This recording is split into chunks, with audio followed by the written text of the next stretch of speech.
स्वागत है आप सभी का मेरे चैनल हिंदी नोवेल स्टोरी पर। अच्छा लगे च 211 ओनली प्रमोशन। First chapter. समुद्र की लहरें बार बार जमीन पर आकर टकरा रही थी। जब भी लहरें जमीन की ओर आती अपने साथ कई सारे छोटे छोटे पत्थर लेकर आती और उन्हें छोड़कर फिर से चली जाती थी। सनसेट के समय बीच का यह नज़ारा बहुत ही खूबसूरत लग रहा था। आसमान में चमकता हुआ ऑरेंज सूरज जो धीरे धीरे समुद्र के अंदर समाता जा रहा था और डूबते हुए सूरज का प्रतिबिंब समुद्र के पानी पर नजर आ रहा था। ऐसे लग रहा था जैसे मानो इस नज़ारे को बिना पल के झपकाए देखा जा सकता है। वही बीच पर गुलाब के फूलों से एक बहुत बड़ा दिल बनाया गया था जिसके चारों ओर फूलों के साथ कैंडल्स भी जली हुई थी और समुद्र के किनारे को क्रिश्चियन वेडिंग सेटअप की तरह सजाया गया था जो कि माहौल को एकदम रोमांटिक बना रहा था। फूलों से बने हुए उस बड़े से दिल के अंदर एक लड़का जिसने ब्लैक कलर का कोट और पेंट और अंदर व्हाइट कलर की शर्ट के साथ ब्लैक कलर के शूज पहने हुए थे। वह लड़का अपने घुटनों के बल बैठा हुआ था और उसके सामने एक लड़की खड़ी थी जिसने प्लान व्हाइट कलर की स्कर्ट टाइप शॉर्ट ड्रेस पहन रखी थी जो ड्रेस उसके घुटनों से ऊपर थी। लड़की के बाल डार्क ब्राउन कलर के थे। उसके बाल खुले हुए थे लेकिन उसके बालों की हेयर स्टाइल बनी हुई थी जिनमें उसके बालों के पीछे व्हाइट कलर के छोटे छोटे फूल लगे हुए थे। लड़की की हाइट लगभग 5 फुट 5 इंच थी। उसकी ड्रेस उसकी बॉडी पर चिपकी हुई थी इसलिए उसका फिगर आसानी से दिख रहा था। उसका फिगर एकदम परफेक्ट था। उसने शॉर्ट ड्रेस पहन रखी थी इसलिए उसकी पतली गोरी टांगें नजर आ रही थी। साथ ही उस लड़की ने पैरों में ट्रांसपेरेंट हिल्स पहन रखी थी। लड़की ने होठों पर लाइट पिंक कलर की लिपस्टिक लगा रखी थी। उसके होंठ गुलाब की पंखुड़ी के समान नजर आ रहे हैं। आंखों में काजल और आईलाइनर लगा हुआ था। चेहरे पर लाइट मेकअप था और कानों में उसने डायमंड के छोटे छोटे इयररिंग्स पहन रखे थे और उसके गले में एक प्लेटिनम की चेन थी जिसमें डायमंड का पेंडेंट था। वह लड़की बहुत ही खूबसूरत थी। उसे देखकर बस ऐसा लग रहा था कोई भी लड़का पहली नजर में ही उस लड़की को अपना दिल दे बैठेगा। लड़की के चेहरे पर एक हल्की सी मुस्कान थी जो इस समय उसके सामने घुटनों पर बैठे हुए लड़के को देखकर उसके चेहरे पर आ रही थी। लेकिन एक बहुत ही अजीब बात थी जहां पर लड़की का चेहरा एकदम साफ नजर आ रहा था वहीं पर लड़के का चेहरा नजर ही नहीं आ रहा था। उसके चेहरे पर सिर्फ व्हाइट स्किन टोन नजर आ रहा था। ना ही उसकी आंख नजर आ रही थी, ना ही उसकी नाक और ना ही उसका मुंह नजर आ रहा था। ऐसा लग रहा था जैसे वह लड़का फेसलेस हो।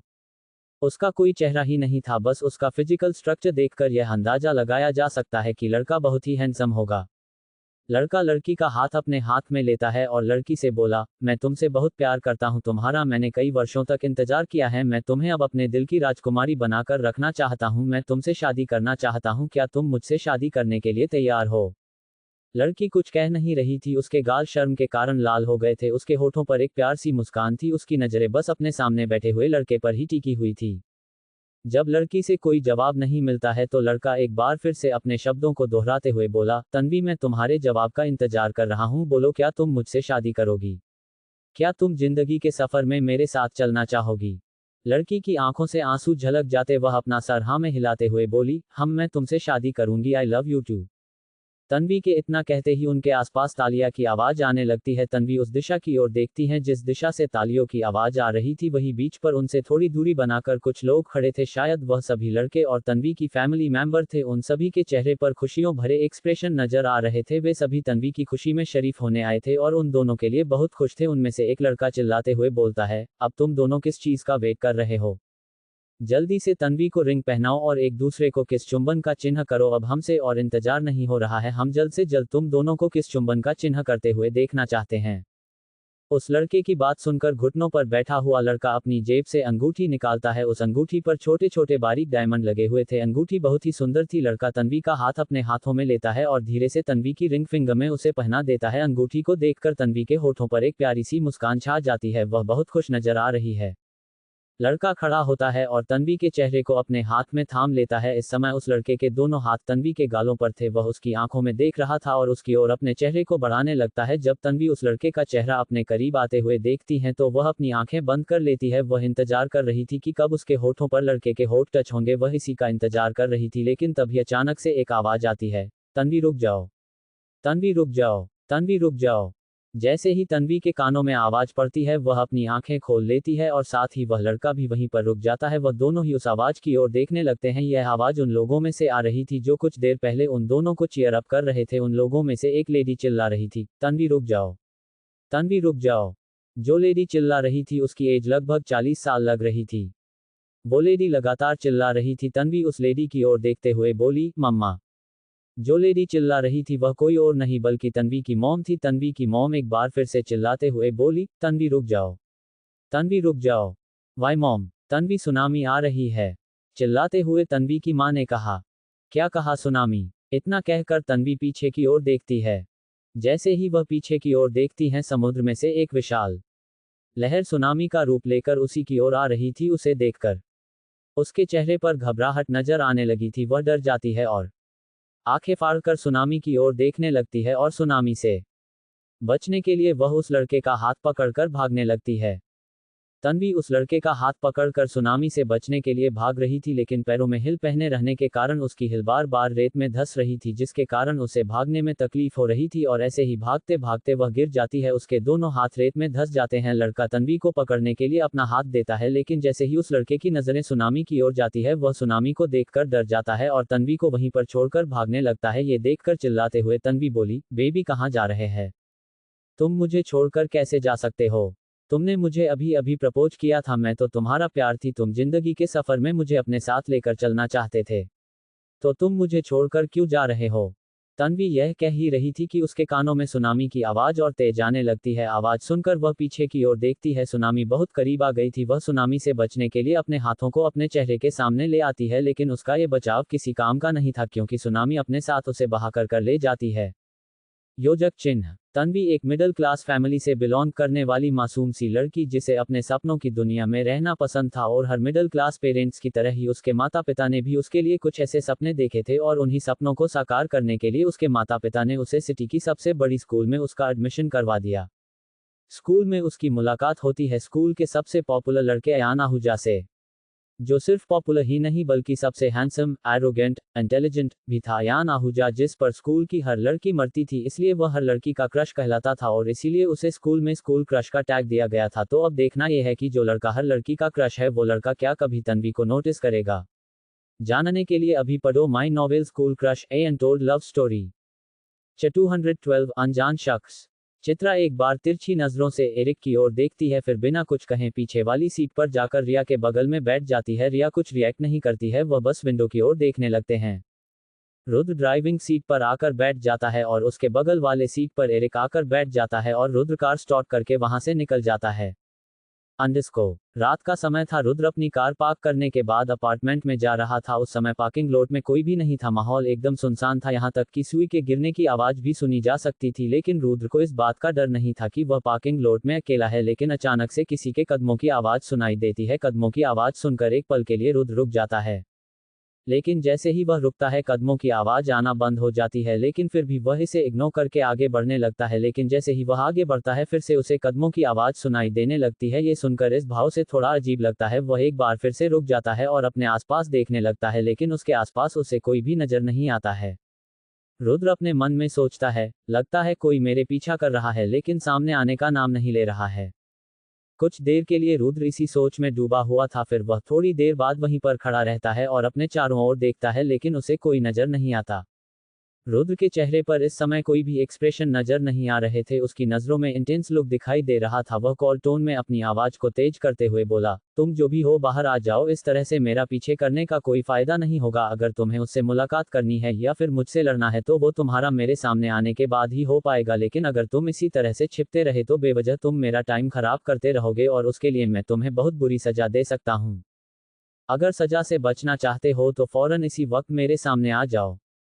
रुद्र के इतना कहने पर कुछ पल के लिए एक बार फिर से शांति छा जाती है, लेकिन फिर अगले ही पल कदमों की आवाज आने लगती है। रुद्र कदमों की आवाज को सुनकर रुद्र उस ओर देखने लगता है। यह आवाज उसके पीछे से आ रही थी, और कुछ देर बाद ही एक आदमी एसयूवी के पीछे से निकल कर आता है। यह आवाज उसी के कदमों की थी। उस आदमी ने ऊपर से लेकर नीचे तक ब्लैक कलर के कपड़े पहन रखे थे, साथ ही उसने अपने चेहरे पर ब्लैक मास्क लगा रखा था, आंखों पर ब्लैक ग्लासेस थे और सर पर ब्लैक टोपी लगा रखी थी। उसका पूरा आउटफिट एकदम ब्लैक था। वह आदमी रुद्र क्यारा के सामने आकर खड़ा हो जाता है, लेकिन कुछ बोला नहीं। रुद्र एकटक उस आदमी की ओर देख रहा था। दोनों के बीच में एक अजीब सी शांति छाई हुई थी। रुद्र अपने मन में सोचता है, आखिर अब ये कौन है? मुझे नहीं लगता यह उन लोगों में से जिन्होंने मुझ पर पहले कभी हमला किया था, क्योंकि इसका ऑरा उन बाकी लोगों से बहुत अलग है। इसका चेहरा नहीं दिखाई दे रहा, लेकिन फिर भी मैं इस इंसान का ऑरा महसूस कर सकता हूँ। डेफिनेटली यह कोई साधारण इंसान नहीं है, और ना ही कोई मामूली गुंडा। तो फिर यह मेरा पीछा क्यों कर रहा है? कौन हो तुम? रुद्र कोल्ड टोन में बोला, लेकिन आदमी कोई जवाब नहीं देता है। जब रुद्र को कोई जवाब नहीं मिलता है, तब अपने सवाल को दोहराते हुए दोबारा बोला, कौन हो तुम और मेरा पीछा क्यों कर रहे हो? लेकिन आदमी अभी भी कुछ नहीं कहता है। कुछ बोलने की जगह पर वह रुद्र की ओर अपने कदम बढ़ाने लगता है। उसे आदमी को अपनी ओर आते हुए देखा। रुद्र अपने मन में सोचा, ये तो कोई जवाब नहीं दे रहा, और ये तो मेरी तरफ आ रहा है, लगता है ये तो लड़ने के मूड में है। रुद्र उस आदमी से लड़ने के लिए अपने आप को मेंटली तैयार कर लेता है, लेकिन रुद्र अपनी जगह पर ही खड़ा था। उसके हाथ पैरों में कोई भी मूवमेंट दिखाई नहीं दे रही थी, बल्कि उसने अपना एक हाथ अपनी जेब में डाल रखा था। वह काफी कैजुअली खड़ा था। उसे देखकर बिल्कुल नहीं लग रहा था कि वह डरा हुआ है। उसे उस आदमी से बिल्कुल डर नहीं लग रहा था, और वह आदमी रुद्र की ओर धीमी गति से अपने कदम बढ़ा रहा था। रुद्र की नजरों से आदमी की ओर टिकी हुई थी। वह उसके हर एक मूवमेंट को कैप्चर कर था और साथ ही उसे समझने की कोशिश कर रहा था। इसकी चाल देखकर लगता है बहुत कॉन्फिडेंट है, शायद मुझे इसे कड़ा मुकाबला करना पड़ेगा। आदमी रुद्र के 5 मीटर की दूरी पर आकर रुक जाता है। रुद्र को आदमी का चेहरा नहीं दिखाई दे रहा था, क्योंकि उसने अपना पूरा चेहरा अच्छे से कवर कर रखा। आदमी बोला, मेरे सामने आने के बाद अब तुम यह मत सोचना कि मैं तुमसे डर गया। मैं तो इसलिए तुम्हारे सामने आ गया क्योंकि मैं तुमसे सच में मिलना चाहता था, और तुमसे मिलने के लिए मुझे और इंतजार नहीं हो रहा था, इसीलिए तुम्हारा पीछा कर रहा था। लेकिन तुम हो अकेली ही नहीं रहती हो, हमेशा लोगों के साथ गिरी रहती हो। तुम पहले तो ऐसी नहीं थी, लगता है बीते कुछ महीनों में तुम्हारे अंदर कुछ ज्यादा ही बदलाव आ गया। आदमी की बातें सुनकर रुद्र थोड़ा सा हैरान रह जाता है। रुद्र अपने मन में सोचता है, इस आदमी की बातों से ऐसा क्यों लग रहा है जैसे ये क्यारा को पहले से जानता है। अगर इस आदमी ने अपना चेहरा दिखा भी दिया तो भी मैं इसे पहचान नहीं पाऊंगा, लेकिन सच में अगर इस आदमी को क्यारा जानती होंगी तो मेरे लिए अब बड़ी प्रॉब्लम बन सकती है। 213 तुम्हारी जान। आदमी की बातें सुनकर रुद्र थोड़ा सा हैरान रह जाता है। रुद्र अपने मन में सोचता है, इस आदमी की बातों से ऐसा क्यों लग रहा है जैसे ये क्यारा को पहले से जानता है। अगर इस आदमी ने अपना चेहरा दिखा भी दिया तो भी मैं इसे पहचान नहीं पाऊंगा, लेकिन सच में अगर इस आदमी को क्यारा जानती होंगी तो मेरे लिए अब बड़ी प्रॉब्लम बन सकती है। क्या हुआ, तुम कौन सी सोच में पड़ गई? वैसे मानना तो पड़ेगा तुम कुछ ज्यादा ही बदल गई हो। तुम्हारे कपड़े पहनने से लेकर तुम्हारे खड़े रहने तक का अंदाज तक बदल चुका है। लेकिन रुद्र आदमी की बातों को इग्नोर करते हुए बोल, तुम कौन हो और तुम्हें मुझसे क्या चाहिए? आदमी भी रुद्र की बातों को इग्नोर करते हुए बोला, देखा तुम्हारे बोलने का अंदाज भी पूरी तरह से बदल चुका है। तुम्हारी आंखों में पहले की तरह डर नहीं नजर आ रहा है, ना ही चेहरे पर कोई हिचकिचाहट और ना ही कोई घबराहट नजर आती है, बल्कि तुम तो काफी ज्यादा कॉन्फिडेंट लग रही हो। मैं ऐसा कह सकता हूं कि तुम पहले से बेहतर हो चुकी हो। तीखी मुस्कान के साथ आदमी ने कहा, लेकिन उसकी मुस्कान रुद्र को दिखाई नहीं दे रही थी क्योंकि उसके चेहरे पर मास्क लगा हुआ था। रुद्र अपने मन में सोचता है, इस आदमी की बातों से यकीन होता जा रहा है, डेफिनेटली क्यारा के बारे में बहुत कुछ जानता है, लेकिन अपना चेहरा क्यों नहीं दिखा रहा है? क्या तुम यहाँ पर सिर्फ मेरी तारीफ करने आए हो? अगर तुम सिर्फ इसलिए मेरे पास आए तो माफ करना, मेरे पास तुम्हारे साथ अपना टाइम खराब करने के लिए टाइम नहीं है। और अगर तुम्हें मुझसे कुछ चाहिए तो साफ साफ करो, यह इधर उधर की बातें करना बंद करो। सख्त आवाज में रुद्र ने कहा। ठीक है, फिर मैं मुद्दे पर आता हूं, जो मुझे चाहिए मुझे तुम वो मुझे देना नहीं चाहोगी। अब इस आदमी की बातें रुद्र को परेशान कर रही थी। वह समझ नहीं पा रहा था आखिर इसे क्यारा से चाहिए क्या। ऐसा भी क्या चाहिए तुम्हें मुझसे? अगर तुम जानने के लिए इतना ही एक्साइटेड हो तो कोई बात नहीं, मैं तुम्हें बताता हूं मुझे तुमसे चाहिए। कहते कहते आदमी बीच में ही रुक जाता है और रुद्र की नजरें उस आदमी की ओर ही टिकी हुई थी। वह इंतजार कर रहा था कि यह आगे क्या कहेगा। आदमी रुद्र के करीब आता है और उसके कानों के करीब जाकर धीमी आवाज में बोला, तुम्हारी जान। ये सुनकर रुद्र की एक आईब्रो ऊपर हो जाती है। रुद्र अगले ही पल अपना एक कदम पीछे लेता है और आदमी के मुंह को निशाना बनाते हुए एक मुक्का मार देता है, लेकिन उसका हाथ वह आदमी बीच में ही रोक लेता है। रुद्र आदमी की ओर देखता है और अपने दूसरे हाथ से उस आदमी पर वार करता है, लेकिन आदमी उसके दूसरे हाथ को भी रोक लेता है। रुद्र झटका देते हुए पीछे की ओर घिसक जाता है और हवा में उछलते हुए घूमकर एक मावशी गिरी आदमी को मार देता है, लेकिन आदमी फिर से अपने हाथों को बीच में लाते हुए रुद्र का वार रोक लेता है। लेकिन वह आदमी आगे कुछ कर पाता उससे पहले ही रुद्र घूमकर उसके पेट को निशाना बनाते हुए अपनी दूसरे पैर से उसके पेट पर वार कर देता है। इस बार रुद्र की किक सीधा उस आदमी के पेट में जाकर लगी थी। पेट में लगने के कारण वह लड़खड़ा जाता है और 2 कदम पीछे की ओर फिसल जाता है, लेकिन अपने आप को संभाल लेता है। वह अपने पेट को पकड़ता है, उसे हल्का सा मसलते हुए वापस सीधा खड़ा हो जाता है, जैसे मानो उसे ज्यादा तकलीफ ना हुई हो। रुद्र अपने मन में सोचता है, लगता है यह मार्शल आर्ट्स में मुझसे भी कहीं गुना ज्यादा अच्छा है। आज तक जिन लोगों से मैंने पहले कभी भी फाइट की है, यह उन सभी लोगों के कंपैरिजन में इसकी मार्शल आर्ट्स स्किल सबसे अच्छी है। और इसकी बॉडी स्ट्रक्चर को देखकर लगता है अभी नहीं है, इसकी उम्र ज्यादा है। उसकी उम्र शायद 22 से 25 के बीच में है। भले ही इसकी मार्शल आर्ट्स स्किल कितनी भी अच्छी क्यों ना हो, मैं यह जरूर जानकर रहूंगा आखिर यह है कौन जो मेरी जान लेना चाहता है। आदमी तिरछी मुस्कान के साथ बोला, इम्प्रेसिव, जैसा सुना था उससे कहीं गुना अच्छा है। इतना कहकर रुद्र की ओर बढ़ जाता है। अब उन दोनों के बीच में लड़ाई शुरू हो जाती है। दोनों के बीच में घमासान लड़ाई चल रही थी। दोनों में से कोई भी हार मानने को तैयार नहीं था। रुद्र उस आदमी का चेहरा देखने के लिए कहीं देर से कोशिश कर रहा था कि वह कैसे जैसे करके उस आदमी का मास्क उसके चेहरे से हटा दे, लेकिन वह अपनी इस कोशिश में बार बार नाकामयाब हो रहा था। थोड़ी देर बाद दोनों लड़ते लड़ते एक दूसरे से अलग होते हैं और वह दोनों एक दूसरे की ओर देख रहे थे। रुद्र अपने मन में सोचता है, अभी तक मैं इसका मास्क भी इसके चेहरे से नहीं हटा पाया, पता नहीं कैसे, लेकिन यह मेरे हर एक वार को करने से पहले ही यह उससे बचने का तरीका निकाल लेता है। अगर ऐसा ही चलता रहा तो मैं इसे कभी नहीं हरा पाऊंगा। मास्क तो दूर की बात है, मैं अभी तक इसकी आंखों से उसके ग्लास से तक नहीं हटा पाया। रुद्र यही सोच रहा था कि वह कैसे उस आदमी का सामना करें, लेकिन इसी मौके का फायदा उठाते हुए आदमी ने रुद्र का हाथ पकड़ लिया। लेकिन रुद्र कुछ भी समझ पाता उससे पहले ही उसने रुद्र को घुमाते हुए उसे अपनी ओर खींचते हुए उसकी गर्दन को पकड़ लेता है। आदमी की पकड़ रुद्र की गर्दन पर कसती जा रही थी। रुद्र अपने गले से आदमी का हाथ छुड़ाने की कोशिश कर रहा था। आदमी को उसकी गर्दन पकड़े हुए ज्यादा समय नहीं हुआ था, लेकिन फिर भी रुद्र को दर्द होने लगा था और तभी अचानक से आदमी को अपनी पीठ पर दर्द महसूस होता है, जिसके कारण उसकी पकड़ रुद्र क्यारा के गले पर ढीली हो जाती है और उसी का फायदा उठाते हुए रुद्र उस आदमी की पकड़ से छूट जाता है और इस ब्लैक कपड़ों वाले आदमी से दूर जाकर खड़ा हो जाता है। वह अपने गले को मसल रहा था। उसका ध्यान इस बात पर नहीं था कि वह किसकी वजह से वह उस आदमी की पकड़ से आजाद हुआ है। तभी उसकी कानों में किसी की आवाज आती है, क्या तुम ठीक हो? रुद्र आवाज की ओर देखता है तो सामने जो खड़ा था वो 214 नाइंसाफी आदमी की पकड़ रुद्र की गर्दन पर कसती जा रही थी। रुद्र अपने गले से आदमी का हाथ छुड़ाने की कोशिश कर रहा था। आदमी को उसकी गर्दन पकड़े हुए ज्यादा समय नहीं हुआ था, लेकिन फिर भी रुद्र को दर्द होने लगा था और तभी अचानक से आदमी को अपनी पीठ पर दर्द महसूस होता है, जिसके कारण उसकी पकड़ रुद्र क्यारा के गले पर ढीली हो जाती है और उसी का फायदा उठाते हुए रुद्र उस आदमी की पकड़ से छूट जाता है और ब्लैक कपड़ों वाले आदमी से दूर जाकर खड़ा हो जाता है। वह अपने गले को मसल रहा था। उसका ध्यान इस बात पर नहीं था कि वह किसकी वजह से वह उस आदमी की पकड़ से आजाद हुआ है। तभी उसकी कानों में किसी की आवाज आती है, क्या तुम ठीक हो? रुद्र आवाज की ओर देखता है। उसके सामने जो खड़ा था वो कोई और नहीं आरव था, जिसने ब्लू जीन्स और व्हाइट टी शर्ट पहन रखी थी। आरव इस समय रुद्र की ओर फिक्र भरी नजरों से देख रहा था। उसकी आंखों में देखकर इस बात का अंदाजा लगाया जा सकता था कि उसे क्यारा की फिक्र हो रही है। रुद्र अपने गले को घुमाता है और अपने गले की मसल्स को स्ट्रेच करता है। जब उसे यकीन हो जाता है कि उसका गला एकदम ठीक है तो वह आरव की ओर देखते हुए अपना सर हाँ में हिला देता है। इसका मतलब था कि वह उसे इशारा कर रहा है कि वह एकदम ठीक है। आरव रुद्र का इशारा समझ जाता है। फिर वह दोनों ही उस आदमी की ओर देखने लगते हैं। आरव आदमी की ओर देखते हुए रुद्र से बोला, ये कौन है और तुम्हारे साथ लड़ क्यों रहा है और इसे तुमसे क्या चाहिए? पता नहीं कौन है और यह मुझसे इसलिए लड़ रहा है क्योंकि इसे मेरी जान चाहिए, रुद्र ने चेहरे पर बिना किसी भाव की कहा। ये सुनकर आरव हैरान रह जाता है। उसके माथे पर शिकन छा जाती है और साथ ही उसकी आईब्रो सिकुड़ जाती है। वह रुद्र की ओर देखते हुए बोला, क्या कहा तुम्हारी जान चाहिए? हाँ, कुछ देर पहले इसने तो यही कहा था, लेकिन ये तुम्हें मारना क्यों जाता है? वह तो पता नहीं, लेकिन शायद क्या पता कोई पुरानी दुश्मनी हो। इसके बारे में मुझे कुछ याद ना हो और इसके अलावा ऐसा भी हो सकता है मेरे बाप की इसके साथ कोई दुश्मनी हो। रुद्र ने यह जवाब बहुत ही कैजुअली दिया था, जैसे ये बहुत ही मामूली सी बात हो। यह आदमी तुम्हारी जान लेना चाहता है और तुम ये बात कैजुअली बोल रही हो। तुम्हें पता तक नहीं है कि यह तुम्हारी जान क्यों लेना चाहता है। उसके बावजूद भी तुम्हें डर नहीं लग रहा? आरव का क्वेश्चन गलत नहीं था, क्योंकि ऐसी सिचुएशन में कोई भी लड़की घबराने लगेगी, उसके चेहरे पर डर नजर आने लगेगा। लेकिन आरव को क्यारा के चेहरे पर ऐसी कोई भी एक्सप्रेशन नजर नहीं आ रहे थे। मुझे डर तो तब लगेगा ना जब मैं इसे अपनी जान लेने दूंगा। मेरी जान लेने से पहले मैं इसकी जान निकाल दूंगा।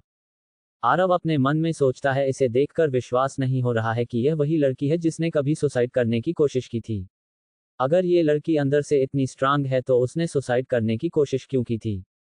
क्यारा का एटीट्यूड देखकर आरव के दिमाग में अचानक से कई सवाल घूमने लगते हैं। आदमी जो सामने खड़ा था वह काफी देर से देख रहा था। रुद्र और आरव दोनों एक दूसरे से कई सवाल जवाब कर रहे थे। वह आदमी बेपरवाही से बोला, अगर तुम दोनों की बातें खत्म हो चुकी है तो क्या हम दोबारा शुरू कर सकते हैं? लगता तुम बहुत ही बहादुर हो। हम अब दो हैं, उसके बावजूद भी तुम भागने की जगह पर लड़ना चाहते हो, या फिर तुम कुछ ज्यादा ही बेवकूफ हो?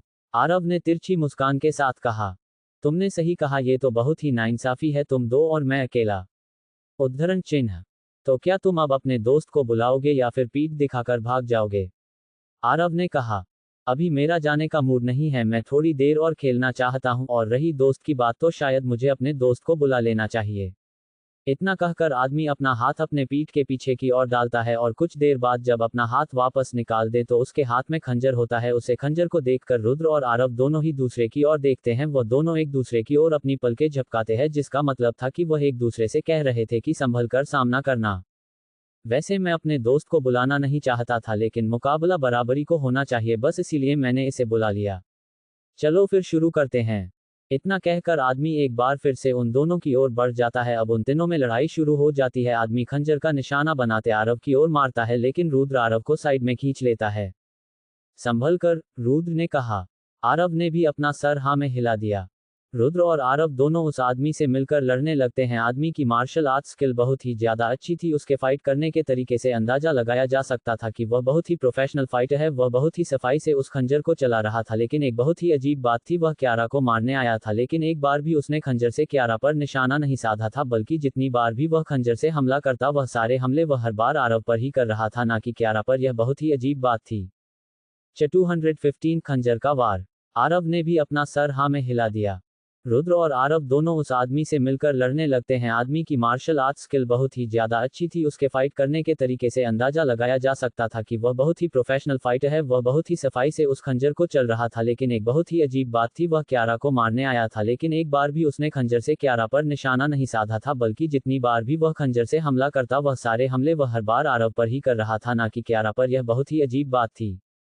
रुद्र अपने मन में सोचता है, समझ नहीं आ रहा है यह आदमी आखिर चाहता क्या है। क्या ये सच में मुझे मारना चाहता भी है या नहीं?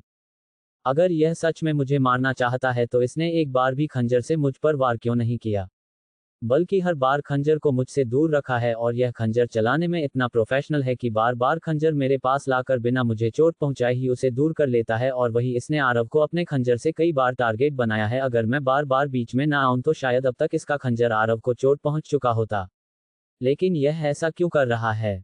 रुद्र के दिमाग में यही सब चल रहा था, जबकि आरव के दिमाग में कुछ और ही चल रहा था। क्यारा का लड़ने का तरीका रुद्र से इतना मिलता जुलता क्यों है? क्या रुद्र ने इसे कभी मार्शल आर्ट्स की ट्रेनिंग दी है? लेकिन ऐसा कैसे हो सकता है? अगर ऐसा कुछ भी होता तो रुद्र मुझे इस बारे में जरूर बताता, और अगर ऐसा नहीं है तो इसके लड़ने का तरीका रुद्र से इतना क्यों मिलता है? या मुझे सिर्फ गलतफहमी हो रही है? नहीं नहीं, ये गलतफहमी कैसे हो सकती है? मैं रुद्र के फाइटिंग स्टाइल को सबसे अच्छे से जानता हूं, आखिर मैंने उसके साथ सालों तक प्रैक्टिस की है। मैं इस बारे में कभी भी गलत नहीं हो सकता। अपने इन्हीं सवालों के साथ रुद्र और आरव दोनों कई देर तक उस आदमी से लड़ते रहे। कुछ देर बाद अब वह तीनों ही थक चुके थे। आदमी रुद्र और आरव को धक्का देता है और उनसे दूर हो जाता है, लेकिन लड़ते लड़ते उसकी आंखों के ग्लासेस इस बार गिर चुके थे। आदमी अपने ग्लासेस की ओर देखता है जो साइड में जमीन पर पड़े हुए थे, और उन्हें उठाने के लिए उनकी ओर बढ़ जाता है। जैसे ही वह ग्लासेस हटाने के लिए अपने हाथ बढ़ाता है, आरव जाकर उस आदमी के कंधे से उसकी जैकेट को पकड़ लेता है। आदमी एक पल के लिए आरव की तरफ देखता है। आरव और आदमी की नजरें एक दूसरे से टकराती है। आरव ने उस आदमी की ब्राउन आंखें देख ली थी, लेकिन अभी भी उसके चेहरे पर ब्लैक मास्क लगा हुआ था, इसलिए वह उसका चेहरा नहीं देख पा रहा था। आरव अपना दूसरा हाथ आदमी के मास्क की ओर बढ़ा देता है, लेकिन आरव का हाथ उस आदमी के मास्क तक पहुंच पाता उससे पहले ही आदमी अपने दूसरे हाथ में पकड़े हुए खंजर से आरव के बाजू पर निशाना लगाते हुए वार कर देता है। लेकिन उस आदमी का खंजर का वार आरव को लग पाता उससे पहले ही रुद्र आकर आरव को धक्का दे देता है, जिसके कारण जो वार आरव को लगना था वो वार क्यारा के दाएं बाजू पर लग जाता है। जैसे ही खंजर का वार रुद्र को लगता है, उसके मुंह से दर्द भरी आह निकल जाती है। ये देखकर ब्लैक कपड़ों वाला आदमी भी अपने खंजर को छोड़ देता है और अपने आंखों पर ग्लासेस पहनते हुए जल्दी से रुद्र की ओर बढ़ जाता है। क्या तुम्हारा दिमाग खराब है? तुम्हें बीच में आने की जरूरत क्या थी? आदमी की आवाज में घबराहट और क्यारा के लिए फिक्र महसूस की जा सकती है। रुद्र उस आदमी का ऐसा रिएक्शन देखकर थोड़ा असमंजस में पड़ गया था, और वह एक पल के लिए अपने दर्द को भूल गया और हैरान नजरों से उस आदमी की ओर देख रहा था जो इस समय उसकी बाजू की ओर देख रहा था, जिस पर खंजर से चोट लग गई थी। वह आदमी क्यारा की बाजू को छूने के लिए अपना हाथ आगे बढ़ाता है, लेकिन आरव पीछे से आता है, उस आदमी को पीछे से पकड़ लेता है। लेकिन उसकी नजरें जब क्यारा की बाजू की ओर जाती है तो उसकी पकड़ आदमी पर से छूट जाती है और वह क्यारा की ओर बढ़ जाता है। What the hell? आदमी इसी चीज का फायदा उठाता है और आरव को धक्का देकर अपने आप से दूर कर देता है। आदमी एक पल के लिए क्यारा की ओर देखता है, फिर उसके हाथ की ओर देखता है और बिना कुछ कहे वहां से चला जाता है। रुद्र की नजरें उस आदमी के हर एक मूवमेंट को नोटिस कर रही थी। रुद्र अपने मन में सोचता है, इसका मतलब ये सच में मुझे मारना नहीं चाहता था, अगर मारना नहीं चाहता था तो करने क्या आया था। तभी उसे महसूस होता है कि किसी ने उसकी बाजू पकड़ रखी है। वह सामने अपनी नजर उठाकर देखता है, उसके सामने आरव खड़ा था जो उसके हाथ को देख रहा था। तुम्हें चोट लगी, लेकिन भगवान का शुक्र है ज्यादा गहरी नहीं है, फिर भी इलाज करना होगा। रुद्र अपना सर हाँ में हिला देता है, फिर उसकी नजर एक पल के लिए उस दिशा की ओर जाती है जिस ओर वो आदमी गया था। ये देखकर आरव ने कहा, वो अभी के लिए भाग चुका है और उस पर ध्यान देने की जगह पर इस समय तुम्हें अपने आप पर ध्यान देना चाहिए। 216 अभी तुम क्या सकते हो? रुद्र अपना सर हाँ में हिला देता है, फिर उसकी नजर एक पल के लिए उस दिशा की ओर जाती है जिस ओर वो आदमी गया था। ये देखकर आरव ने कहा, वो अभी के लिए भाग चुका है और उस पर ध्यान देने की जगह पर इस समय तुम्हें अपने आप पर ध्यान देना चाहिए। रुद्र कुछ कहता नहीं है, बस आरव की ओर देखकर अपना सर हाँ में हिला देता है। अंडरस्को कुछ देर बाद वह ब्लैक कपड़े वाला आदमी वहां से भागकर अपनी कार के पास आता है और अपनी कार का दरवाजा ओपन करता है, ड्राइविंग सीट पर बैठ जाता है। उसके चेहरे पर अभी भी मास्क और आंखों पर ग्लासेस लगे हुए थे। वह कार स्टीयरिंग पर एक जोरदार मुक्का मारता है। उसने लगातार कई बार स्टीयरिंग पर अपने हाथ का पंजा बनाकर वार किया था। उसे देखकर लग रहा था जैसा मानो उसे किसी चीज का रिग्रेट हो। मुझसे बहुत बड़ी गलती हो गई, आखिर मैं ऐसे कैसे कर सकता हूँ। अब मैं क्यारा से नजरें कैसे मिलाऊंगा, पता नहीं उसे कितनी चोट लगी होगी। मैं देखना चाहता था लेकिन मेरी हिम्मत ही नहीं हो पा रही थी। अगर मैं उसे अपनी शक्ल दिखा देता हूँ, मैं उससे अपने नजरें कैसे मिलाता था। ये सब कुछ उस आरव की वजह से हुआ है। अगर वह सामने नहीं आता ना तो मैं कभी भी अपना खंजर बाहर निकालता ही नहीं। उस आदमी को इस समय अपने आप पर बहुत ही ज्यादा गुस्सा आ रहा था। वह बार बार लगातार अपने आप को कोसे जा रहा था कि आखिर वह ऐसी गलती कैसे कर सकता है। कुछ देर बाद में वह अपनी टोपी और अपना मास्क निकालकर अपने साइड वाले सीट पर फेंक देता है। उसका चेहरा अब साफ दिखाई दे रहा था। वह कोई और नहीं बल्कि कार्तिक था। वह कार्तिक ही था जिसने कुछ देर पहले क्यारा और आरव के साथ में फीट की थी। अब जो भी हो, बेवकूफ़ी कर दी है तो उसे सुधारना भी होगा। मुझे क्यारा से माफ़ी मांगनी होगी और उसे देखना होगा कहीं उसे ज़्यादा चोट तो नहीं पहुंची। यही सोचते हुए कार्तिक अपनी कार शुरू करता है और वहां से निकल जाता है। अंडरस्को वहीं दूसरी ओर क्यारा के अपार्टमेंट में आरव और क्यारा दोनों साथ में अपार्टमेंट के अंदर आते हैं। आरव ने क्यारा को पकड़ रखा था और रुद्र ने अपने एक हाथ से अपने उस घाव को पकड़ रखा था जहां पर खंजर का वार हुआ था। आरव क्यारा को सोफे पर बैठता है। रुद्र आरव की ओर देखते हुए बोला, आरव अब तुम अपने अपार्टमेंट में जा सकती हो, मैं अपना ध्यान रख सकता हूँ। तुम्हें इस हालत में छोड़कर मैं कहीं नहीं जा रहा। आरव ने अपनी आवाज में सख्ती दिखाते हुए कहा, देखो समझने की कोशिश करो, मैं अपना ध्यान रख सकता हूँ, मुझे तुम्हारी मदद की कोई जरूरत नहीं है। तुमने पार्किंग लॉट में मेरी मदद की और मुझे अपने अपार्टमेंट तक छोड़ा, उसके लिए तुम्हारा शुक्रिया। लेकिन इसके आगे मुझे तुम्हारी मदद की कोई जरूरत नहीं है, इसलिए तुम अपने अपार्टमेंट में जा सकते हो और अपने ऑडिशन की तैयारी करो। चेहरे पर बिना किसी भाव के रुद्र ने कहा, लगता है तुम्हें सुनाई नहीं दिया मैंने क्या कहा। मैंने क्या कहा? मैं कहीं नहीं जा रहा और तुम्हें इस हालत में छोड़कर तो बिल्कुल नहीं जा रहा। आरव, लेकिन रुद्र आगे कुछ भी का पता उससे पहले ही आरव रुद्र के शब्दों को बीच में ही काटते हुए बोला, फर्स्ट एड किट कहा है। लेकिन रुद्र आरव के सवाल का जवाब देने की जगह पर उसे कहता, आरव प्लीज समझने की कोशिश करो, मैं अपना ध्यान रख सकता हूँ। आरव भी क्यारा की बातों को इग्नोर करते हुए बोला, मैं तुमसे जो पूछा है तुम उसका जवाब दो और इसके बारे में मैंने तुम्हें पहले ही कह दिया है। ये सवाल बार बार दोहराने से तुम्हें कोई फायदा नहीं होगा, क्योंकि जब मैंने कह दिया है कि मैं कहीं नहीं जा रहा मतलब मैं कहीं नहीं जा रहा। अब ये बताओ फर्स्ट एड किट कहाँ है? रुद्र के पास अब और कोई ऑप्शन नहीं था। वह आरव के आगे अपनी हार मान लेता है और एक लकड़ी की छोटी अलमारी की ओर देखते हुए बोला, उधर है। आरव उस दिशा की ओर देखते हैं जिस दिशा में की और क्यारा ने इशारा किया था। आरव उस लकड़ी की अलमीरा के पास जाता है और उसमें से फर्स्ट एड किट निकालकर सोफे के पास लेकर आता है और उसे सामने मेज पर रख देता है और फिर क्यारा के बगल में बैठ जाता है। रुद्र ने इस समय थ्री पीस पहन रखा था। उसका three piece dark blue colour का था, इसलिए उस पर खून के धब्बे दिखाई नहीं दे रहे थे, लेकिन उसका हाथ खून से सना हुआ था। मैं अपनी ड्रेसिंग खुद कर सकती हूँ। तुम्हारे एक हाथ में चोट लगी है, फिर तुम अपनी सिर्फ एक हाथ से अपनी ड्रेसिंग कैसे कर पाओगी? समझने की कोशिश करो, मुझे मदद करने दो। आरव ने बहुत ही शांत वहां से कहा, लेकिन क्या? मुझे पता है हम दोनों में इतना गहरा रिलेशन नहीं है, लेकिन तुम मेरी मैनेजर तो हो ना, उसे रिलेशन की नाते मुझे तुम्हारी मदद करने दो। रुद्र आगे कुछ नहीं कहता है, अपना सर हिलाकर हामी भर देता है। क्या तुम अपने ब्लेजर को उठा सकती हो, क्योंकि तुम्हारा घाव देखने के लिए वह बहुत जरूरी है। कहते समय आरव की आवाज में एक हिचकिचाहट महसूस की जा सकती थी। रुद्र बिना किसी सवाल जवाब के अपनी ब्लेजर निकालने लगता है, लेकिन उसे ब्लेजर बाहर निकलने में तकलीफ हो रही थी क्योंकि उसकी एक हाथ में लगी हुई थी। इसलिए आरव उसके करीब जाता है और उसकी ब्लेजर निकालने में मदद करता है। थोड़ी देर बाद उसके ब्लेजर निकाल देता है। ब्लेजर के नीचे उसने नेवी ब्लू कलर की शर्ट पहन रही थी। 217 तुमने अपनी शर्ट क्यों निकाल दी? रुद्र बिना किसी सवाल जवाब के अपनी ब्लेजर निकालने लगता है, लेकिन उसे ब्लेजर को बाहर निकलने में तकलीफ हो रही थी क्योंकि उसकी एक हाथ में लगी हुई थी, इसलिए आरव उसके करीब जाता है और उसकी ब्लेजर निकालने में मदद करता है। थोड़ी देर बाद उसकी ब्लेजर निकाल देता है। ब्लेजर के नीचे क्यारा नेवी ब्लू कलर की शर्ट पहन रखी थी। ब्लेजर को निकालने के बाद उसे साइड में रख देता है।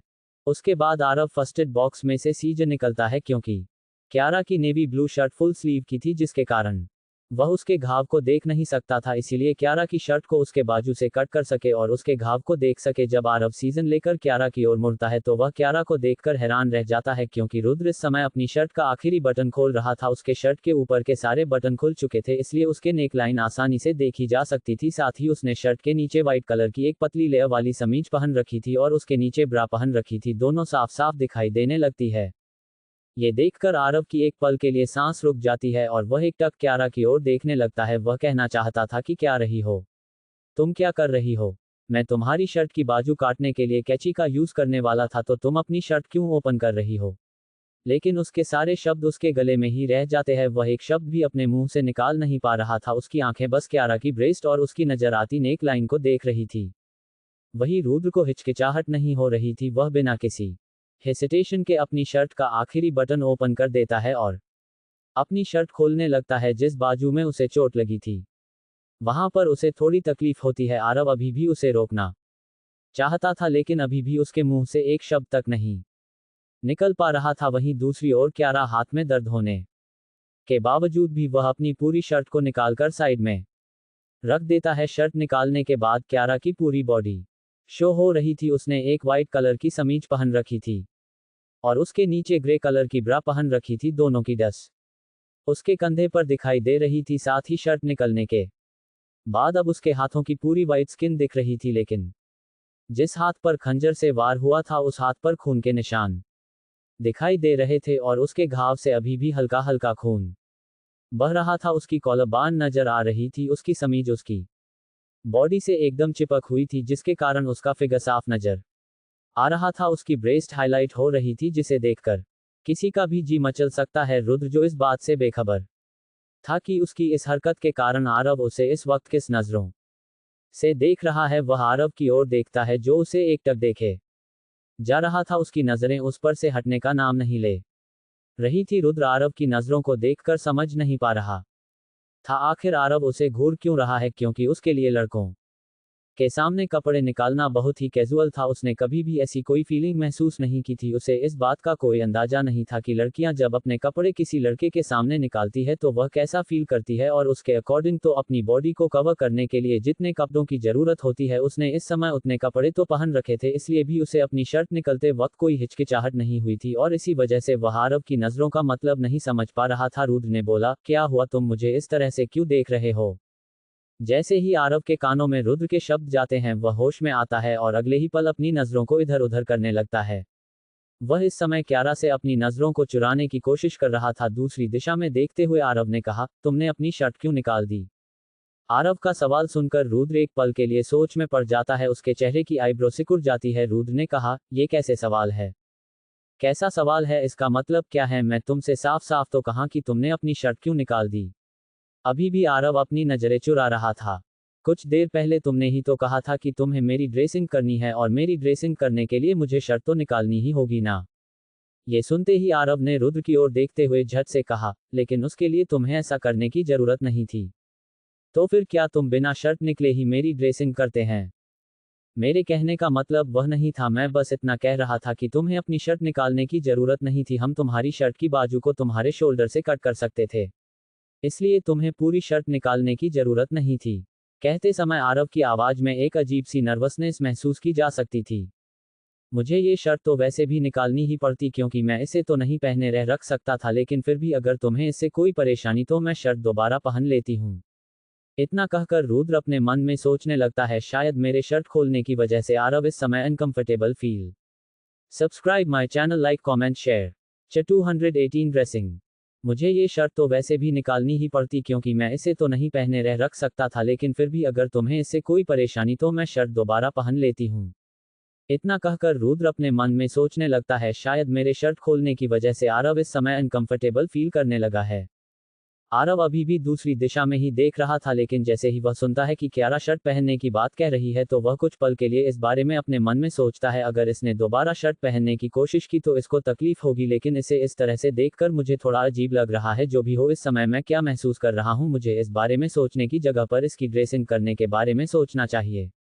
आरव ने क्यारा की ओर देखा जो दोबारा से शर्ट को उठाकर उसे पहनने की कोशिश कर रही थी, लेकिन उसे इसमें कितनी तकलीफ हो रही थी यह उसके चेहरे के एक्सप्रेशन देखकर अंदाजा लगाया जा सकता था। आरव ने बोला, तुम्हें शर्ट पहनने की जरूरत नहीं है, मैं ऐसे भी तुम्हारी ड्रेसिंग कर सकता हूँ। आयुषो, तुम्हें कोई प्रॉब्लम नहीं है? तुम अनकंफर्टेबल तो फील नहीं कर रहे हो ना? रुद्र बोला। नहीं, मुझे कोई प्रॉब्लम नहीं है, इसे मुझे दो, मैं साइड में रख देता हूँ। इतना कहकर आरव अपना हाथ क्यारा के सामने बढ़ा देता है ताकि उसकी शर्ट ले सके। रुद्र भी बिना किसी हिचकिचाहट के अपनी शर्ट आरव के हवाले कर देता है। आरव उस शर्ट को अपने साइड में रख लेता है। तुम्हारी चोट दिखाओ।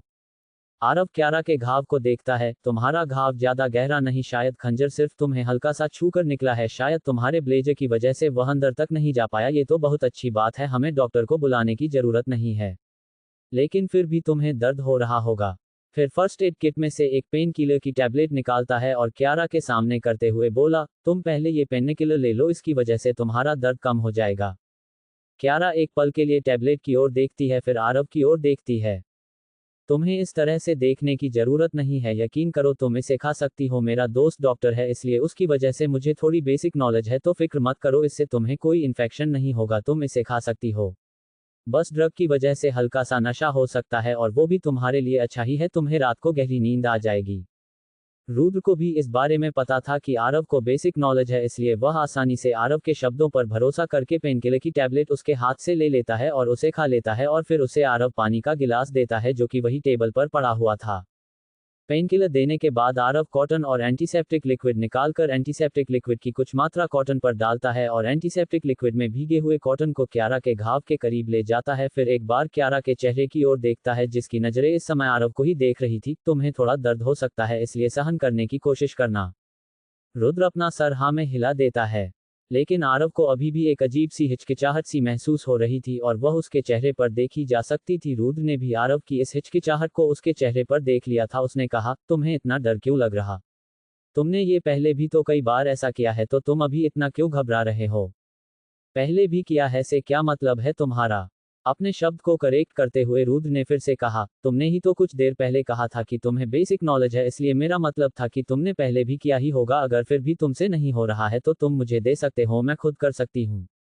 उसकी जरूरत नहीं है। इतना कहकर आरव अपना ध्यान घाव पर केंद्रित करता है और एंटीसेप्टिक लिक्विड में भीगे हुए कॉटन से उसके सारे ब्लड को साफ करने लगता है। जैसे जैसे जैसे कॉटन रुद्र के घाव पर टच हो रहा था, रुद्र को तकलीफ हो रहे थे, वह अपने दर्द को कंट्रोल करने की कोशिश कर रहा था, लेकिन फिर भी ना चाहते हुए उसके मुंह से आह निकल जाती है। क्या तुम थोड़ा संभल कर सकते हो? क्या हुआ? कुछ देर पहले तो तुम बहुत हिम्मत दिखा रही थी और अब तुम्हें दर्द हो रहा है। रुद्र ने झट से जवाब दिया, तुम्हें क्या लगता है मैं लोहे का बना हूं? मैं भी इंसान हूं, मुझे भी दर्द होगा। और क्या तुम जानबूझकर मुझे तकलीफ पहुंचाने की कोशिश कर रहे हो? उद्धरण चिन्ह। आरव ब्लड साफ करते करते ही रुक जाता है और क्यारा की ओर देखते हुए एक पल के लिए सोचने लगता है, यह उसकी तरह क्यों बिहेव कर रही है? क्या हुआ, अब क्या देख रहे हो?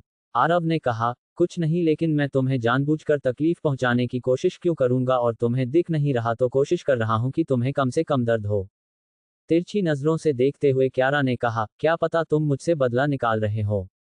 ये सुनते ही आरव की आईब्रो सिकुड़ जाती है। अजीब लड़की हो, एक तो मैं तुम्हारी मदद कर रहा हूं, ऊपर से तुम मुझे सुना रही हो, और मैं तुमसे किस चीज का बदला लूंगा?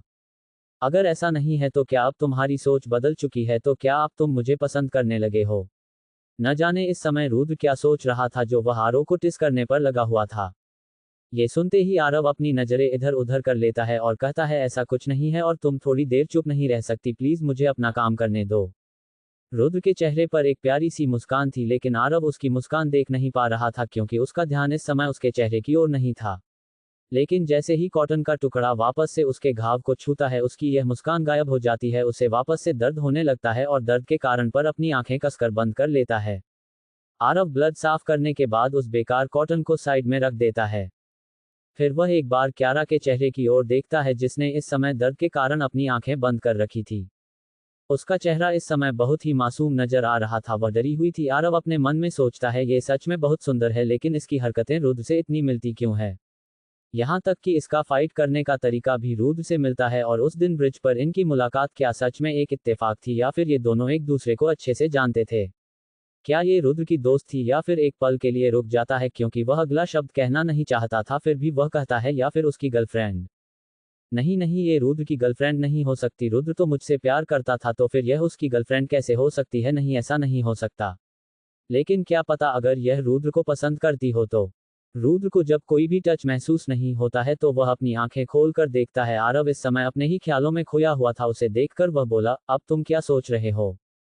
क्यारा के शब्द कान में पड़ते ही आरव अपने ख्यालों से बाहर आता है और बात को नाकारते हुए बोला, कुछ नहीं, मैं दवा लगा देता हूँ। इतना कहकर आरव फर्स्ट एड किट में से दवा निकालता है और उसके घाव पर लगाने लगता है। जब वह दवा लगा रहा था तो क्यारा की नजरें आरव की ओर ही टिकी हुई थी। वह बिना पलक झपकाए उसे ही देखे जा रही थी। इस समय आरव को देखकर उसे बहुत सुकून महसूस हो रहा था। आरव को अपनी फिक्र करता देख उसे अच्छा लग रहा था। उसे इस बात का एहसास था कि उसे आरव से दूर रहना है, दोबारा उसके प्यार में पागल नहीं होना। लेकिन इस समय उसके दिमाग में ऐसा कुछ नहीं आ रहा था। बस उसका मन कर रहा था कि वह एकटक आरव को ही देखे जाए। उसकी नजरें उसके चेहरे पर ही टिकी हुई। उसकी नजरें कभी उसकी आंखों पर जाती तो कभी उसके नाक पर, तो फिर कभी उसकी गुलाबी होठों पर जाकर टिक जाती। वह इस समय इस पल को यही रोक देना चाहती थी और बस उसे लगातार देखते रहना चाहती थी। उसके गुलाबी होठों को देखकर उसका दिल उन्हें छूने का कर रहा था। आरव को अपने इतना करीब देखकर उसके दिल में एक अजीब सी उत्तर पुथल मच गई थी जिससे वह खुद भी बेखबर था। उसे अंदाजा नहीं था ऐसा क्यों हो रहा है, लेकिन उसकी बेचैनी बढ़ती ही जा रही थी। और वही आरव इस बात से अनजान था कि क्यारा उसी की ओर देखे जा रही है। उसका तो पूरा ध्यान इस समय बस क्यारा की ड्रेसिंग करने पर लगा हुआ था। आरव दवा लगाने के बाद फर्स्ट एड किट से पट्टी निकालता है और उस पट्टी से क्यारा के घाव को कवर करते हुए उसके हाथ के चारों फोल्ड करने लगता है। और वही क्यारा धीरे धीरे आरव और अपने बीच की दूरियों को खत्म करते जा रही थी। वह दोनों पहले से ही एक दूसरे के करीब बैठे हुए थे, लेकिन उनके बीच में पहले जितनी दूरी नहीं थी अब वह घटकर आधी हो गई थी। और आरव को अभी भी इस बात का एहसास नहीं था। उसका ध्यान अभी भी पट्टी को फोल्ड करने पर ही लगा हुआ था। कुछ पल बाद ही आरव क्यारा की ड्रेसिंग को कंप्लीट कर देखता है और जब वह अपनी नजरें उठाता है तो वह देखता है कि क्यारा उसके बहुत करीब है, यहाँ तक कि वह उसकी सांसों को अपने चेहरे पर महसूस कर सकता है। और क्यारा को अपने इतना करीब देखकर एक पल के लिए आरव की सांस ही अटक जाती है। आरव कहना चाहता था कि तुम मेरे इतना करीब कर क्या रही हो, लेकिन उसके गले से एक भी शब्द बाहर ही नहीं निकल पा रहा था। 219 डीपली किस।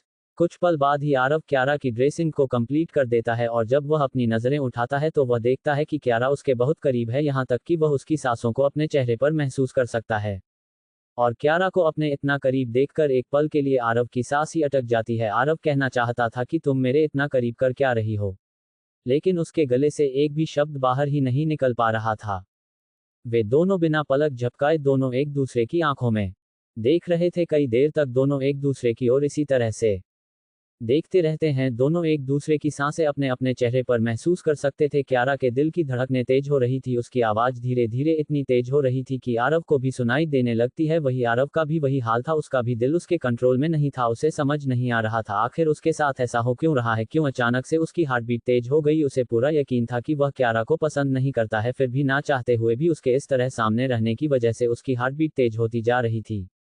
वही क्यारा को इस बात का एहसास नहीं था कि वह क्यों अचानक से आरव की ओर अट्रैक्ट हो रही है, क्योंकि उसे अपने इमोशंस पर कंट्रोल रखना बहुत ही अच्छे से आता था। उसके बावजूद भी आज उसके इमोशंस उसके कंट्रोल में नहीं है। और सिर्फ आज ही नहीं, कई दिनों से उसके साथ यही हो रहा होता। पहले भी उसने आरव के सामने अपने इमोशंस पर कंट्रोल खो दिया था और आज भी उसके साथ वही हो रहा था जो कुछ दिन पहले हुआ था।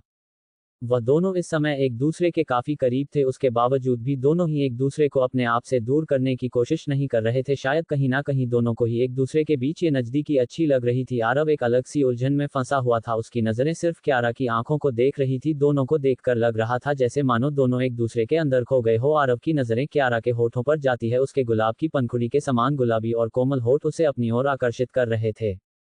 उसकी नजरें उसके होठों से हटने का नाम नहीं ले रही थी और अब वह अपने आप को कंट्रोल नहीं कर पाता है और फिर अगले ही पल वह अपने होठों क्यारा के होठों से सटा देता है। जब क्यारा को अपने होठों पर आरव के होंठ महसूस होते है तो एक पल के लिए शौक के कारण उसकी आंखें चौड़ी हो जाती है, लेकिन अगले ही पल बिना किसी हिचकिचाहट के वह अपनी आंखें बंद कर लेती है और उस किस को महसूस करने लगती है। जब आरव महसूस करता है कि क्यारा ने उसे धक्का नहीं दिया बल्कि उसका साथ दे रही है, ये देखकर आरव भी अपनी आंखें बंद कर लेता है और अपने एक हाथ को क्यारा के सर के पीछे रखता है और उसके बालों को पकड़ लेता है और अपने दूसरे हाथ को उसकी कमर पर रखता है और उसे अपनी ओर खींचता है और उसे डीपली किस करने लगता है और क्यारा भी उसका साथ दे रही थी। आरव क्यारा की टाउन्स के साथ खेलने लगता है और इसी तरह दोनों एक दूसरे में खो जाते हैं और लगभग 1 मिनट तक एक दूसरे को किस करते रहते हैं। रुद्र इस पल वो सारी बीती बातें भूल गया था, वो बस इस पल को महसूस कर रहा था, लेकिन आरव उसके दिमाग में अलग ही उथल पुथल मची हुई, क्योंकि वह किस क्यारा को कर रहा था लेकिन उसके दिमाग में ख्याल रुद्र का आ रहा था। बार बार उसकी आंखों के सामने रुद्र का चेहरा नजर आ रहा था, उसे खुद को कुछ समझ नहीं आ रहा था उसके साथ की हो रहा था। उसे जब बार बार रुद्र का चेहरा नजर आता है तो वह किस करना बंद कर देता है और क्यारा को अपने आप से दूर कर देता है और उसकी ओर देखने लगता है, लेकिन रुद्र के चेहरे पर हैरानी नजर आ रही थी। उसे समझ नहीं आ रहा था आखिर आरव ने बीच में ही उसे किस करना बंद क्यों कर दिया और अपने आप से यूं अचानक दूर क्यों कर दिया। वही आरव क्यारा की ओर देखते हुए अपने मन में सोचता है, रुद्र मुझे इस वक्त तुम्हारी याद क्यों आ रही है? जब भी मैं इस लड़की के करीब होता हूं तो मुझे ऐसा क्यों लगता है तुम मेरे आसपास हो? इसे किस करते समय तुम्हारा चेहरा मेरे सामने क्यों आ रहा था? ये क्या हो रहा है मेरे साथ? मुझे कुछ भी समझ नहीं आ रहा है, लेकिन जो भी हो अपने इस कंफ्यूजन की वजह मैं इसके साथ गलत नहीं कर सकता। मैं ये पर और नहीं रुक सकता, मुझे यहाँ से जाना होगा। आरव सोफे से उठता है और बिना कुछ कहे वो वहां से निकल जाता है और रुद्र आरव को जाते हुए बस देखता रहता है। उसे शौक लगा, उसे कुछ देर पहले उन दोनों को बीच में जो हुआ वो समझ नहीं आ रहा था। जब आरव ने बाहर जाने के लिए दरवाजा खोला था और फिर दोबारा दरवाजा बंद हुआ था, जब दरवाजे बंद होने की आवाज रुद्र के कानों में आती है तब उसे होश आता है कुछ देर पहले क्या हुआ था। व्हाट द रुद्र, ये क्या किया तुमने? 220 आउट ऑफ कंट्रोल इमोशंस। कुछ पल बाद ही आरव क्यारा की ड्रेसिंग को कंप्लीट कर देता है और जब वह अपनी नजरें उठाता है तो वह देखता है कि क्यारा उसके बहुत करीब है, यहाँ तक कि वह उसकी सांसों को अपने चेहरे पर महसूस कर सकता है। और क्यारा को अपने इतना करीब देखकर एक पल के लिए आरव की सांस ही अटक जाती है। आरव कहना चाहता था कि तुम मेरे इतना करीब कर क्या रही हो, लेकिन उसके गले से एक भी शब्द बाहर ही नहीं निकल पा रहा था। वे दोनों बिना पलक झपकाए दोनों एक दूसरे की आंखों में देख रहे थे। कई देर तक दोनों एक दूसरे की ओर इसी तरह से देखते रहते हैं। दोनों एक दूसरे की सांसें अपने अपने चेहरे पर महसूस कर सकते थे। क्यारा के दिल की धड़कनें तेज हो रही थी, उसकी आवाज धीरे धीरे इतनी तेज हो रही थी कि आरव को भी सुनाई देने लगती है। वही आरव का भी वही हाल था, उसका भी दिल उसके कंट्रोल में नहीं था। उसे समझ नहीं आ रहा था आखिर उसके साथ ऐसा हो क्यों रहा है, क्यों अचानक से उसकी हार्ट बीट तेज हो गई। उसे पूरा यकीन था कि वह क्यारा को पसंद नहीं करता है, फिर भी ना चाहते हुए भी उसके इस तरह सामने रहने की वजह से उसकी हार्ट बीट तेज होती जा रही थी। वही क्यारा को इस बात का एहसास नहीं था कि वह क्यों अचानक से आरव की ओर अट्रैक्ट हो रही है, क्योंकि उसे अपने इमोशंस पर कंट्रोल रखना बहुत ही अच्छे से आता था। उसके बावजूद भी आज उसके इमोशंस उसके कंट्रोल में नहीं है, और सिर्फ आज ही नहीं कई दिनों से उसके साथ यही हो रहा होता। पहले भी उसने आरव के सामने अपने इमोशंस पर कंट्रोल खो दिया था और आज भी उसके साथ वही हो रहा था जो कुछ दिन पहले हुआ था। वह दोनों इस समय एक दूसरे के काफी करीब थे, उसके बावजूद भी दोनों ही एक दूसरे को अपने आप से दूर करने की कोशिश नहीं कर रहे थे। शायद कहीं ना कहीं दोनों को ही एक दूसरे के बीच ये नजदीकी अच्छी लग रही थी। आरव एक अलग सी उलझन में फंसा हुआ था, उसकी नजरें सिर्फ क्यारा की आंखों को देख रही थी। दोनों को देखकर लग रहा था जैसे मानो दोनों एक दूसरे के अंदर खो गए हो। आरव की नजरें क्यारा के होठों पर जाती है, उसके गुलाब की पंखुड़ी के समान गुलाबी और कोमल होठ उसे अपनी ओर आकर्षित कर रहे थे। उसकी नजरें उसके होठों से हटने का नाम नहीं ले रही थी और अब वह अपने आप को कंट्रोल नहीं कर पाता है और फिर अगले ही पल वह अपने होठों क्यारा के होठों से सटा देता है। जब क्यारा को अपने होठों पर आरव के होंठ महसूस होते है तो एक पल के लिए शौक के कारण उसकी आंखें चौड़ी हो जाती है, लेकिन अगले ही पल बिना किसी हिचकिचाहट के वह अपनी आंखें बंद कर लेती है और उस किस को महसूस करने लगती है। जब आरव महसूस करता है कि क्यारा ने उसे धक्का नहीं दिया बल्कि उसका साथ दे रही है, ये देखकर आरव भी अपनी आंखें बंद कर लेता है और अपने एक हाथ को क्यारा के सर के पीछे रखता है और उसके बालों को पकड़ लेता है और अपने दूसरे हाथ को उसकी कमर पर रखता है और उसे अपनी ओर खींचता है और उसे डीपली किस करने लगता है और क्यारा भी उसका साथ दे रही थी। आरव क्यारा की टाउन्स के साथ खेलने लगता है और इसी तरह दोनों एक दूसरे में खो जाते हैं और लगभग 1 मिनट तक एक दूसरे को किस करते रहते हैं। रुद्र इस पल वो सारी बीती बातें भूल गया था, वो बस इस पल को महसूस कर रहा था, लेकिन आरव उसके दिमाग में अलग ही उथल पुथल मची हुई, क्योंकि वह किस क्यारा को कर रहा था लेकिन उसके दिमाग में ख्याल रुद्र का आ रहा था। बार बार उसकी आंखों के सामने रुद्र का चेहरा नजर आ रहा था, उसे खुद को कुछ समझ नहीं आ रहा था उसके साथ की हो रहा था। उसे जब बार बार रुद्र का चेहरा नजर आता है तो वह किस करना बंद कर देता है और क्यारा को अपने आप से दूर कर देता है और उसकी ओर देखने लगता है, लेकिन रुद्र के चेहरे पर हैरानी नजर आ रही थी। उसे समझ नहीं आ रहा था आखिर आरव ने बीच में ही उसे किस करना बंद क्यों कर दिया। और अपने आप से यूं अचानक दूर क्यों कर दिया?